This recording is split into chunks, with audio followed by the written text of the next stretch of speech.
શરીરમાં કોઈપણ પ્રકારનો થાક રહેતો હોય, નબળાઈ રહેતી હોય કે પછી હિમોગ્લોબિનની કમી હોય કે પછી હાડકાં કે શરીરના દુખાવા થતા હોય તો બધા જની દવા રોજનો આ એક પેંડો છે. દરરોજનો એક પેંડો ખાઓ અને શરીરમાં રહેતી નબળાઈ દૂર કરી, હિમોગ્લોબિન વધારી, શરીરના દુખાવાને દૂર કરી. તો જેમના માટે 2 કપ જેટલા દાળિયા લેશું અને તેનો પાવડર તૈયાર કરી લેશું.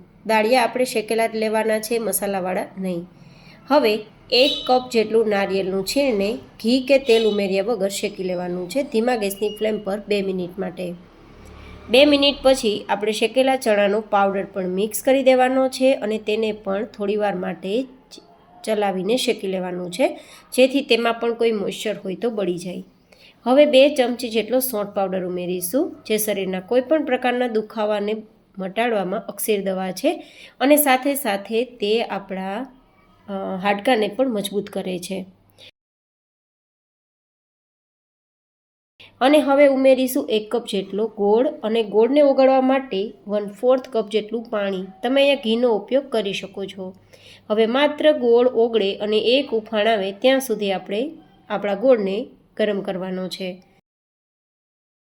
હવે ગોળ ઓગળી ગયો છે તો આ મિશ્રણમાં મિક્સ કરી અને ચોઈસ પ્રમાણેના લાડુ અથવા પેડા તૈયાર કરીશું. ગાઈઝ, આપણા પેડાની અંદર દાળિયા છે, નારિયેળ છે, સੌંઠ પાવડર છે અને ગોળ છે, જે બધા જનું કોમ્બિનેશન હિમોગ્લોબિન વધારશે અને 2 જ દિવસમાં થાક નબળાઈ દૂર કરી શરીરના દુખાવા દૂર કરશે. આ રીતે તમે કોઈપણ પ્રકારનું મોલ્ડથી અથવા તો તમારી પાસે ચોઈસ હોય તો તે પ્રમાણે આકાર આપી તૈયાર કરી શકો છો. તો તૈયાર છે ખૂબ જ સ્વાદિષ્ટ અને હેલ્ધી એવા પેડાની રેસીપી.